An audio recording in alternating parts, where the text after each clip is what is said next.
which brings us to our final panel of the day, which is around women as audiences. And although I'm kind of like subtitling it, A Woman's View of the Stage. And we have two people here who know a lot about that in different ways. We have Janine Neye, who's been involved, yes, Oh, supporters in the house, who's been involved on the dance floor and coordinating dance floors and organising dance floors for decades, and has particularly been involved with many of the ways in which Giles Peterson has created jazz dance floors, basically. Clubs like Bar Rumba on a Monday night back in the day, and Dingwalls, which happened for a period of time and then has kind of been like resurfaced in a new way more recently. And we also have Dora Lam, visual artist, who, if you've been to any jazz gigs, I don't know, Church of Sound or other things like that, you may have seen her live painting. And also, you may have also seen her on Grace and Perry's art club making dumplings, ceramic dumplings with her family. So, two people who know a lot about the dance floor, and we'll be looking at this idea of audiences and the dance floor and what that brings to the culture. So the first thing I want to know really from you both is, what kind of audience member are you? Janine, do you want to go first? Yeah, I'm a dancer. I mean, I can't dance, but I'm a dancer. Uh-huh. Yeah, I mean, it's for me, the dance floor, it's all about the dance floor. Mm-hmm. It's about the feeling of taking the music and then just going with it. And I think it's the pleasure. You know, it's such a pleasure. It's such a joyful thing. So yeah, definitely, I'm always going to be the dancer. And is that the same for you in a kind of club where the music's being DJ'd and in a live setting? Yes. I mean, I think that I think it's the music, isn't it? The music drives you. If you love the music, then that is what makes you dance. That's, you know, you are you are an expression. You're the next thing on from the music, really. You're just talking absolute rubbish here, aren't I? But you know what I mean? It's the vibe, and I think it's the vibe of the music, and then that goes onto the dance floor, and yeah, I mean, always. But it's not rubbish, actually, because it's an essential part of it. If you think about the role of the tap dancer in jazz music as adding kind of percussion through gesture, through foot, you know, the dancer is part of the music making and always has been, even if we're wearing soft-soled shoes. It's a kind of invisible percussion. Dora, what kind of audience member are you? I guess I would say I'm a participator. Even before I was painting at gigs, I think it was always about participating in some way or giving some energy back to whatever energy you're absorbing from musicians or from fellow audience members. So I think participation is key. Yeah. I think the audience role is massively underrated when it comes to music culture. It's generally seen as being kind of passive, that the audience is just there to receive, but actually, you know, we all know, you all probably know, that actually the audience's role is really key. Instructing the musician, do we need it faster, quieter? Are we a bit bored? Are we really feeling it? You know, we convey information back to the musician, and the audience is really a key part of it. Yeah, I think that plays an important role in jazz, actually, because it's a music form which operates at so many levels. You have like small clubs, intimate clubs. You have, I guess, more like you have large stages which are a bit more reserved. But jazz can straddle all of those levels and in between. And that means that audiences don't have to be so reserved like you might see at classical concerts. And why shouldn't we use that? Exactly. But I think in the classical tradition, in the beginning, it wasn't music to sit down to. It was music to promenade to move about to dance to. It's only become sit down and be still music over time. And that kind of, you know, the word class in the word classical has made it evolve in a certain way. But that's what happened in Clubland as well. I mean, when you look at it, everybody... I mean, I think one of the things I remember way back is that we had musicians coming over from the States who were used to sitting, you know, in little clubs like Ronnie Scott's, which is great, but I mean, you know, it was a sit down, let's listen.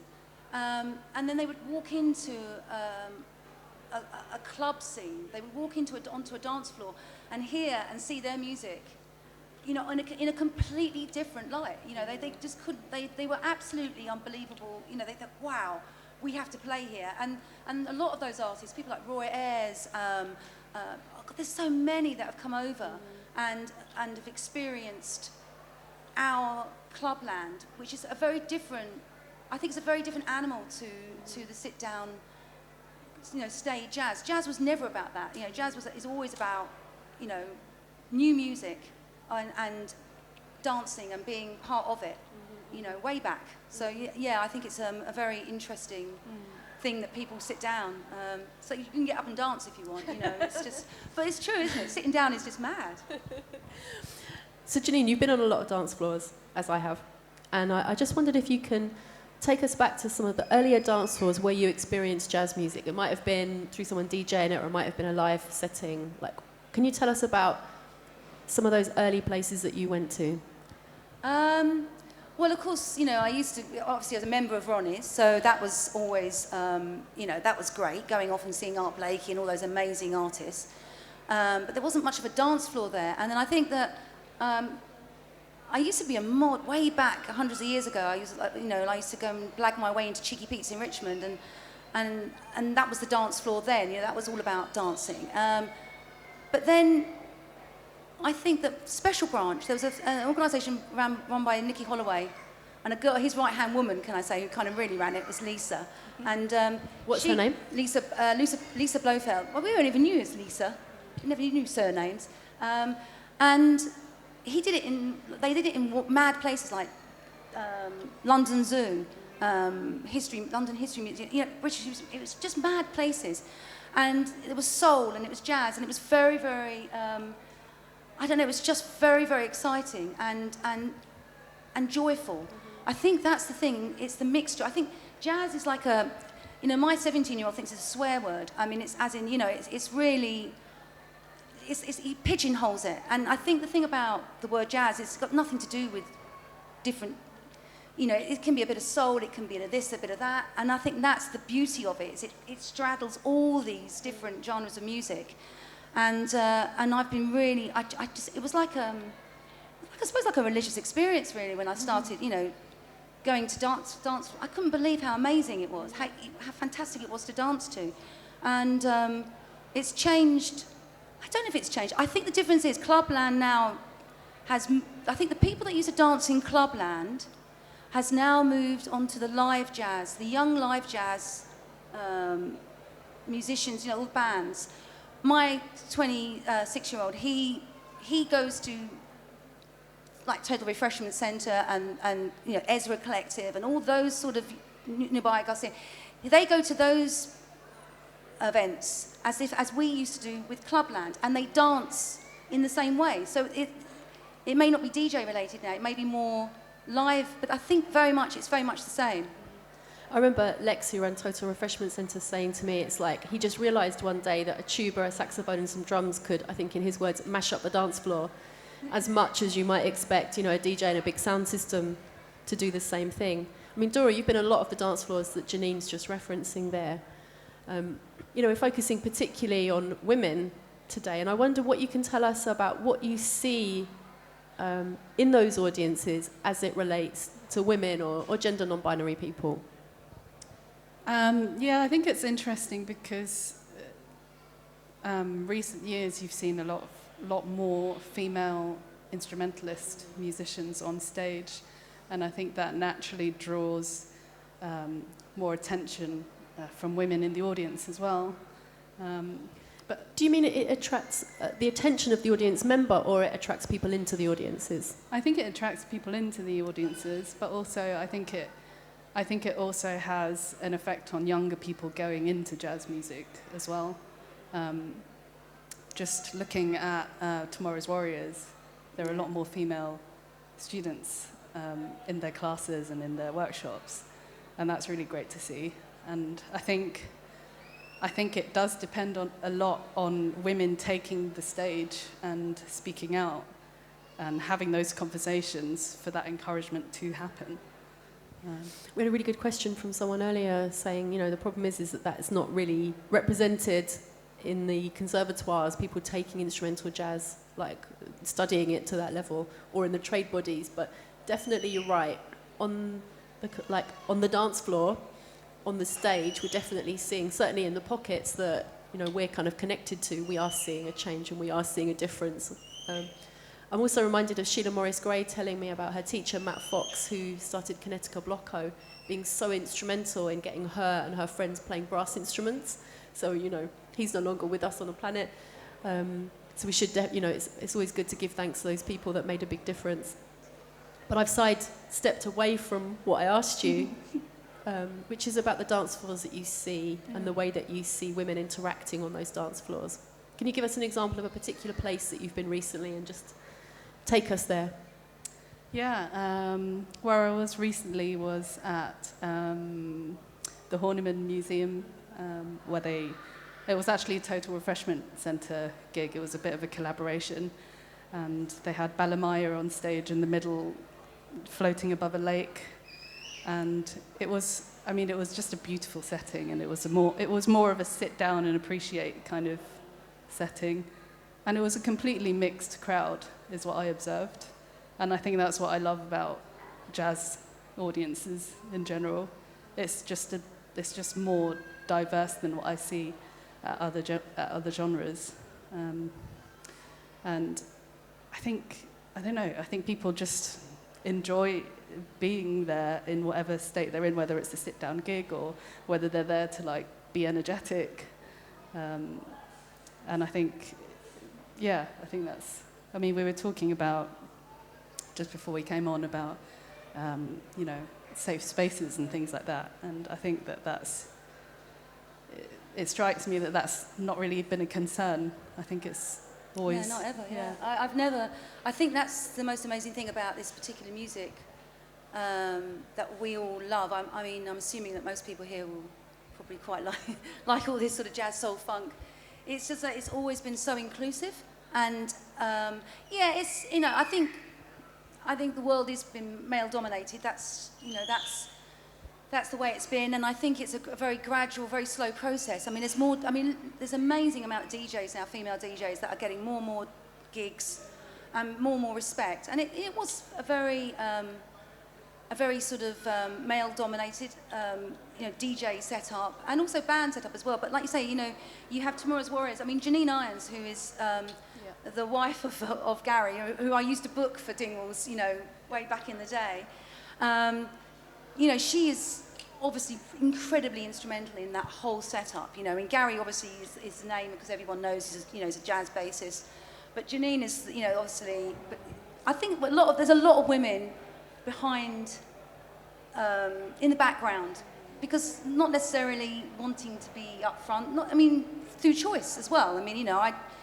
I could never be a DJ because I couldn't ever remember the names of any of the tunes apart from that, but I could tell a vibe on dance floor and I could actually relay that back. So I think everyone has their part to play, and dancers are the same. It's always been quite male dominated, but there have always been pockets of girls. I was always very much more scared of the girl dancers than I was the boy dancers way back, because they were so amazing, and I just knew there's just no way that I could ever come, and it's only when you start breaking that ice down. But I think the dance floors now are far more, I think they're more mixed now. I think it's a lot more, but on all levels, I think. You just raised the dancers, and I want to stick there for a minute, if we may, because there's a long lineage of jazz dance in the UK, in fact across the UK, incredible dancers in the 80s, particularly I think kind of early 80s to about 87, 88, particularly in Birmingham. I think Birmingham was considered to have the baddest dancers. But many of the stories that we've received about the jazz dancers who showed this incredible artistry with their physical response to the music are the guys. So what can you tell us about the women who were part of that culture as well? Well, it's funny that when even way back, before I got into this music, people used to give you free tickets as a woman because they were so desperate to get you into a club so that you could attract the blokes. And no one wanted a male-dominated dance floor. Doesn't matter what the music was, it was always... Ladies free before 11. Yeah, always. It's such a weird thing. And I think that the girls at the... It's a difficult one, isn't it, really? I think that as a female dancer, I can't even remember the question now because I'm so brain dead. Well, just tell me about like who you saw. Who were the like again like Well, what would you see on the dance floor? I'm imagining like a circle, some incredibly skillful men. Like where were the women? Did they have their own circles? Were they joining the same circle? There was a very small group of girls that were fantastic dancers that used to definitely have their own circle. I remember there's a wonderful. There's two girls that I remember in particular called Letitia and Yvonne. Sadly, Yvonne has passed, but Letitia still comes to Dingwalls, and they were amazing. They were just very Latin based. Well, actually, Yvonne danced always. I mean, we used to go out everywhere. She used to do break dancing, everything. But they used to totally dominate upstairs at the WAG. You know, there was not a bloke that was, you know, it was. They were amazed by it, and they didn't. Also, the other thing is they didn't expect to be danced with. You know, that's the other thing, is you don't want to, because a lot of Latin style music is the moment a girl gets on the dance floor, some bloke comes up and, you know, and expects you to dance with them, you know, it's all that, and you know, it's not about that. So I think there's a lot of freedom on our genre of music, dance floor. I think there's always, especially Northern Soul, there's a lot of fantastic female dancers. I think blokes are a bit of the peacocks, you know, it's like in a lot of, you know, in all sort of, blokes are very peacocky, you know, it's all sort of. But the women, they're there, and I think I think also it's about the pleasure of music. They just really have to dance. I mean, I had to dance, regardless of how rubbish I was. I had to dance. So I think I think women generally, you know, when you're school disco, it's interesting. Isn't it? School disco, like all the way around the edge, blokes super glued to the side. You know, the first people on the dance floor generally are girls. You know, I think Dingwalls is one of the few places that doesn't happen. But I noticed that We Out Here festival, the women are the first ones on the dance floor. So yeah, it still happens. Dora, from your perspective, I mean, this feels like a funny question to ask, but I'm going to ask it. Is this something that you notice that women bring to an audience? Maybe that's just the question. Because you're often kind of at the back or on a raised platform observing the situation so that you can paint it. So you have this kind of perfect view, really. You're above it all. Can you tell us anything about anything you notice about what women bring to an audience, or what the absence of women or women identifying people will do to a vibe? Yeah, I think I was thinking about that before, about how, particularly in jazz as well, there's a big focus on call and response. Not just between the musicians, but actually between musicians and audience. And I think that there's a lot more output from women in the audience now than what I was used to when I used to go to gigs way back when. And I think it's just become a bit more equal in that sense.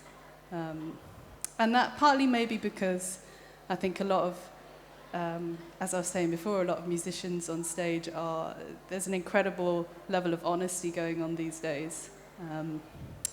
I'm talking about people like Emma Jean Thackeray talking about depression, and Judy Jackson talking about mental health, Dilemma talking about her PCOS condition. There's just a lot of that happening, like outwardly, and I think that evokes a reaction from females or women or non-binary people in the audience who can identify with that. I mean, when you're saying that, what I'm really imagining is, again, some of you may or may not be aware of the weekly jazz jam called Steam Down that used to happen in Deptford and actually still is happening, and the role that a particular group of black women had in a call and response between the group we call band and the group we call audience. You know, people like Belinda Jawi, the poet Mamoyo, who was with us earlier, another poet, Bridget Minamore, public intellectual called Tej Adelaide, some dancers, Armana, and Danielle, whose surnames escape me right now. But there were a particular group of women, a particular group of black women who took up space at the kind of front of the thing and held the space, actually dictated the space for a lot of the thing. And so the entity wasn't just the musicians, it was the musicians in conversation with the audience, but particularly with those women at the front of the audience.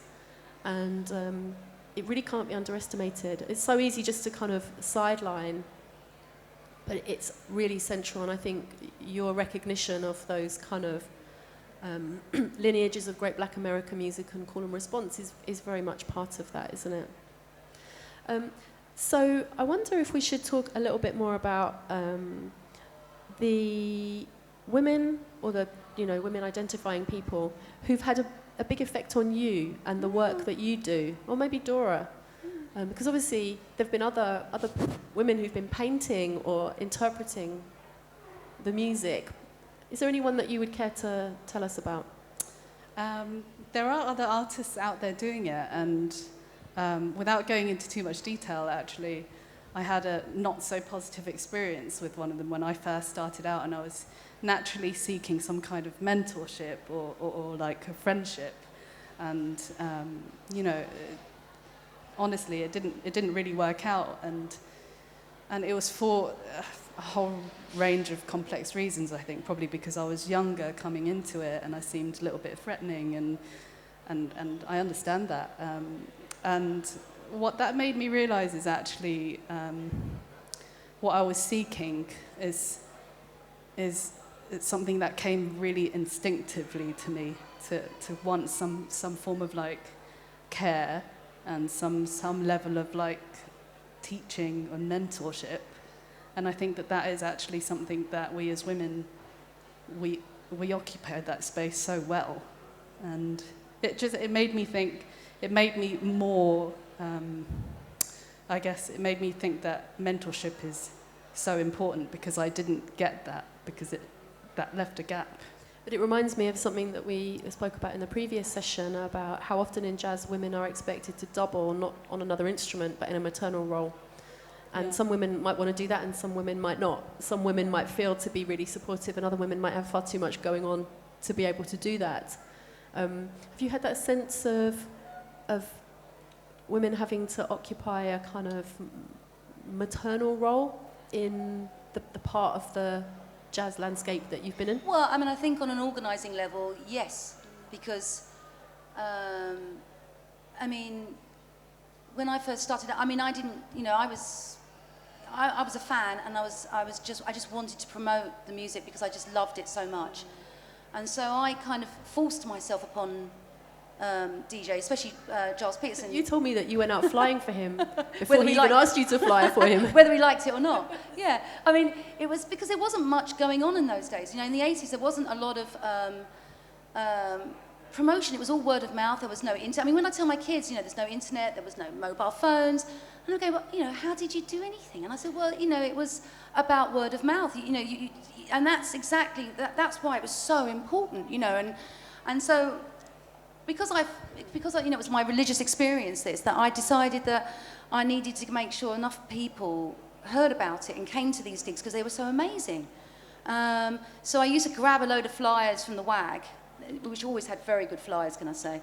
And I used to, to band them about. And in the end, I think, Giles realised actually it's quite useful having some lunatic who doesn't actually get paid to go and promote your gigs, and I mean it was all new for him as well, and I think that was the thing. It was very exciting because we were all young and were youngish, and it was all it felt very new and very sort of fresh, and I think in fact we had the first flyering when we stopped doing Dingwalls because it got knocked down, and we were asked to do the Fridge, which is now the Electric in Brixton, and they gave us a budget, and it was the most exciting thing ever, because this is the first time we'd ever been given like a budget to book a band and so I had these amazing girls that used to dance, always on my guest list. DJ, in fact, one's DJ Debs, Deb Richards, and Evie, and Billy, and Dot, and there's a few others, and they're all still involved in certain aspects of the industry as well, which is what I love about this whole thing. It's sort of 30-odd years. People that we met back then, or people that were involved back then, are still, I can put on something, or they were still in the business. It's amazing. But because flyering to me was a real, I used to really upset me when people just used to hand things out without saying anything. So for me, it was all about, it was like being a fisherwife. You know, you literally just stand on the corner.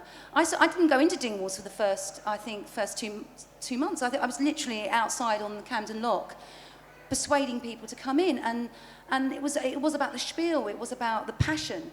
And it's an art form. well, I don't know if it was, but it was just something that I felt I had to do. And so the girls that did it, you know, that ended up doing it for me and with me, they also had that passion. And so we started doing other gigs, other flying for other people. So yes, I think passion, and I think women are particularly good at organising themselves on that level. I'm not saying that blokes aren't, but it's just that we are. And so unfortunately, the downside of that is that you tend to get sort of pushed into that direction as well.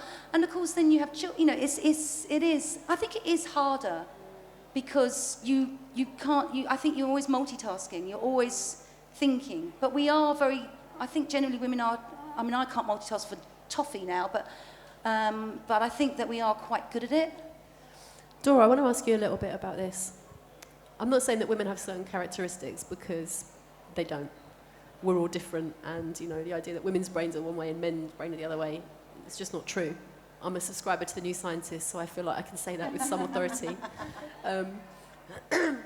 But there are life experiences that many women share, and I wonder if there are certain qualities or characteristics that you think women who work or are involved in this thing that we're broadly calling jazz bring with them. Are there any qualities or characteristics that you see women bringing with them?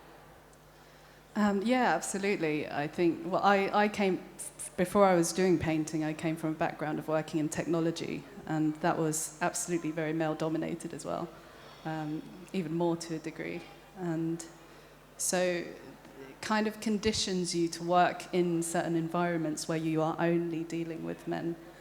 And so stepping into another job, or you know, another vocation where you're dealing with male producers or venue owners, you know, floor managers and musicians and managers themselves, I guess I just found it quite natural to adapt to that.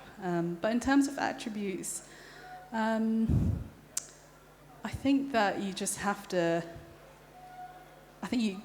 I don't know, it's very hard to pinpoint. I wouldn't say that there are specific kind of attributes of women, really. But I would say that some attributes are that you, particularly like painting, when I had to just make my own rules going into it, because in most of the venues I was doing it, and it had never happened before. So you have to be brave, but also be respectful at the same time, because you understand that that venue is there for live music. It's not necessarily there for like visual arts yet. But at the same time, you have to be brave, because nobody there knows how it works apart from you. So you have to be the one who says, I think that position works, or I think if the musicians are happy with it, then I think that position works, or it would be better if the audience can get a good view, because the whole point of it is that it enhances the whole live experience of anyone who's there. So you have to be vocal about it at the same time as being respectful. I wonder if, you know, you're talking about this balance between being brave and being respectful, and I wonder if you have anything to say to any of the women watching either here or on the stream who might be feeling just like not that confident about pushing themselves forward or promoting themselves, you know, that kind of imposter syndrome-y kind of thing which holds people back. I mean, maybe Janine first and then maybe Dora. I think the difference now is that I see it with my daughter. My daughter's 25. I don't think there's any. I don't think that younger people. I don't think they think there's a barrier at all. And I think that when I was younger, I just wanted to. I didn't think of it as a male-female thing. I just wanted to do something, and so I you know, that's what I did. But yes, obviously we were a little bit more conditioned back in the 70s and 80s into it. And I think that gradually, and I think it's a really slow process. I mean, I think that I think we've come a long way, but I think we're just still right back. You know, we're still on the very early stages of what we can achieve. And when I look at my daughter, I think, yeah, you know, there is no barriers for her as far as she's concerned.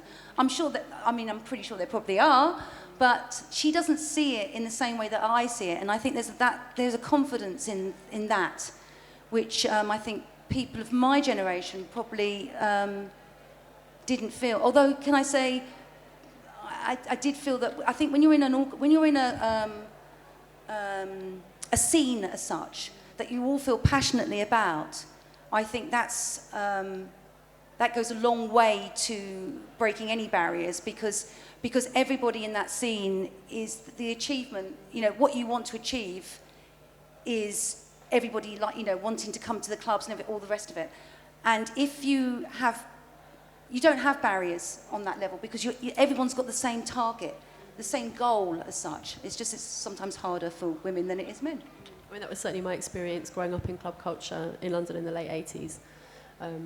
I felt like I was part of something and I was invited to contribute, although it's interesting that I went into a bit of it, writing, where it was kind of, there wasn't a big disinclination for me to do that. I didn't try and be a DJ. I didn't try and make music. And I think those women who did, like, I really double applaud them, because definitely had to work much harder and be much better to get much less success. But yes, Dora, is there anything that you'd say? Anything that you'd add? Yeah, on imposter syndrome's a funny one, because I think a lot of us know it as a good friend of ours. But I think actually it's important to pinpoint where we think that feeling of imposter syndrome comes from, and not just be afraid of it. I think when I look at it, I think it comes from the environments I'm used to and the faces I'm used to seeing in certain contexts, and then that makes me think, well, that's not right. Why aren't there more people like me doing what I'm doing? And then you get this kind of instinct to act on that. And so I think imposter syndrome can be something that enables you rather than disables you. And also on the other side of that, when I first started, I did massively have imposter syndrome. When I started painting, I was like, why is anyone going to let me paint? And it's never happened here before.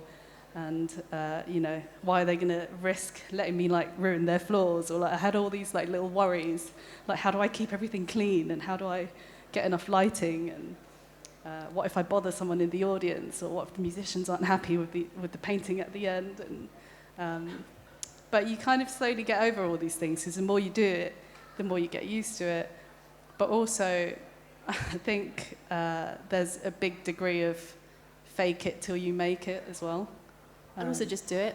Yeah. Because, like, the culture needs you to.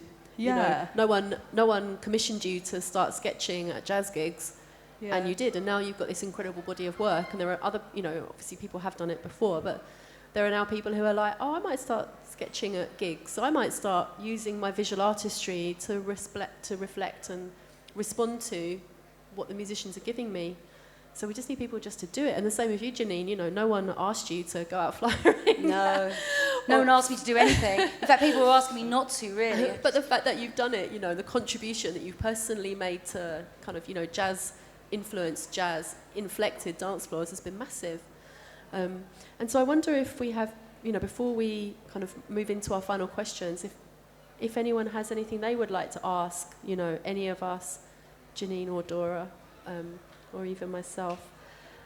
Either something you want to ask us, or just something like a contribution that you want to make, something that I think someone has a question there. Is that right? Yes. Okay, Hello there. Hello there. Very interesting to listen to both you talking.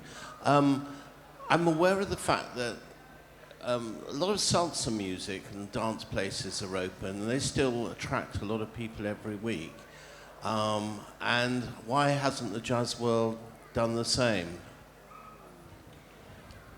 You mean on a club level? Yeah. Or a live music level?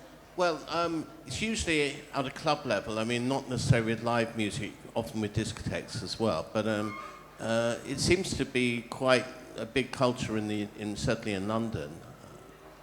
Do you mean like why? It's an interesting thought actually. Why isn't there like a weekly jazz club where the dancing is foregrounded?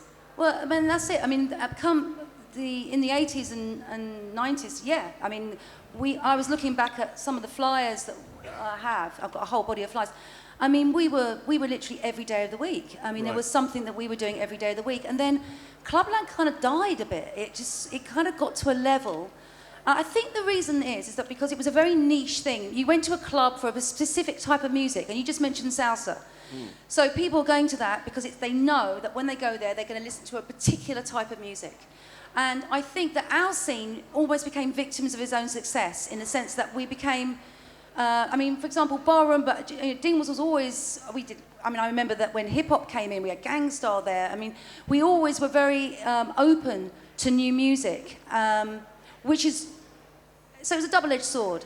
You lost that intensity and the crowd that were very obsessive about it, and the anoraks and the things that made everyone come out every single time.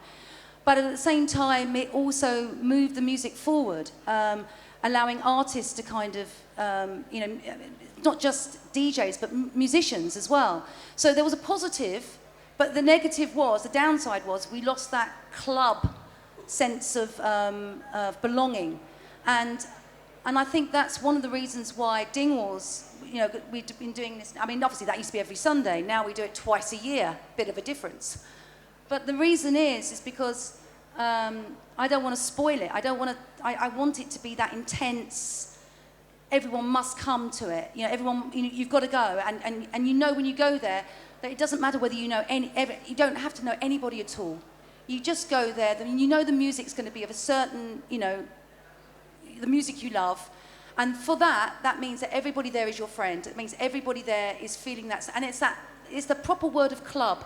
And I think the salsa clubs, I think those very specific music genre clubs still have that, but they're very niche, and they're very, they're very small. And our world kind of, the more it got diluted by drum and bass, hip hop. I mean, there's so many different, people were experimenting. I mean, that was the brilliance of it.